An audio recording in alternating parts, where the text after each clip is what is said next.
नमस्कार साथियों, माँ reiki healing and mystic science से मैं Shashi Lakhera master reiki healer आपका अपने चैनल पर बहुत बहुत स्वागत करती हूँ। साथियों, आज हम बात कर रहे हैं कि किसी व्यक्ति का या फिर खुद का ऑरा कैसे देखा जाए। ऑरा साथियों हमारे शरीर के चारों ओर का एक सूक्ष्म शरीर होता है, जिसमें जब तक सकारात्मक ऊर्जा का संचार होता है तब तक आप मानसिक, शारीरिक और आध्यात्मिक स्तर पर बहुत अच्छा फील करते हैं। और जैसे ही इस ऑरा में थोड़ी सी नकारात्मक ऊर्जा का समावेश होता है तो आपके शरीर में, आपके मन में और आपके आध्यात्मिक स्तर में कुछ ब्लॉकेज आना शुरू हो जाते हैं। तो साथियों, अपना स्वयं का ऑरा देखने की दो विधियां हैं। पहली विधि में आपको क्या करना है, एक शीशे के सामने जाकर खड़े हो जाना है। खड़े होने के बाद उसमें अपना चेहरा देखें और अपने नाक के पॉइंट पर अपना ध्यान लगाएं।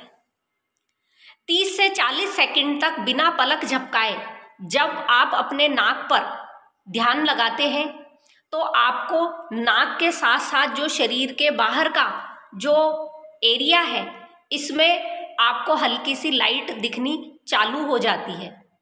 साथियों, वही आपका ऑरा होता है। तो आपका पहला तरीका है कि आप शीशे में खड़े होकर अपना स्वयं का ऑरा देखें, और दूसरा तरीका होता है कि आप छत की तरफ देखें और अपने हाथ को इस तरीके से उल्टा करके छत की तरफ रखें और इस बीच वाले भाग पर अपना ध्यान लगाएं।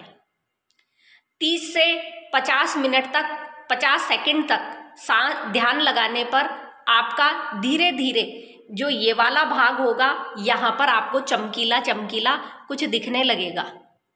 तो साथियों, आपको सेंट्रल व्यू पे ध्यान रखना है और ध्यान आपको इस जगह लगाना है, पेरिफेरल व्यू पर।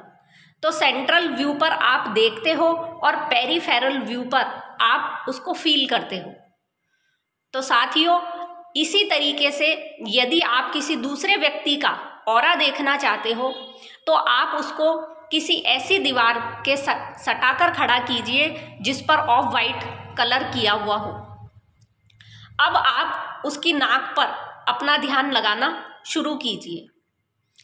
30 से 40 सेकंड तक जब आप कंटिन्यू ध्यान लगाते हो तो धीरे धीरे आपको उस व्यक्ति का ऑरा दिखना चालू हो जाता है।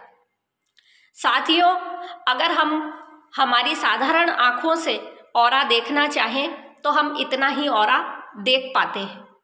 इसके अलावा लाइकर एंटीना नाम का एक एपरेटस होता है, जिससे ऑरा की पूरी जानकारी हमको प्राप्त होती है। आपका ऑरा का कलर तक उसमें पता चल जाता है। तो साथियों, ऐसा नहीं है कि ऑरा एक कोई मिथ है, ये कोई मिथ नहीं है। हमारे शरीर के बाहर हमारा एक आभा मंडल होता है और ये साइंटिफिकली प्रूवन है। तो हमारा जो आभा मंडल होता है, इस आभा मंडल में ही अगर कुछ ब्लॉकेज होता है तो हमारी लाइफ में ब्लॉकेज चालू होते हैं। तो हमें चाहिए कि हमारे इस आभा मंडल में हम हमेशा सकारात्मक ऊर्जा का प्रवाह बनाए रखें। तो साथियों, आप प्रैक्टिस कीजिए और बताइए आपका ऑरा कहाँ तक फैला है। धन्यवाद।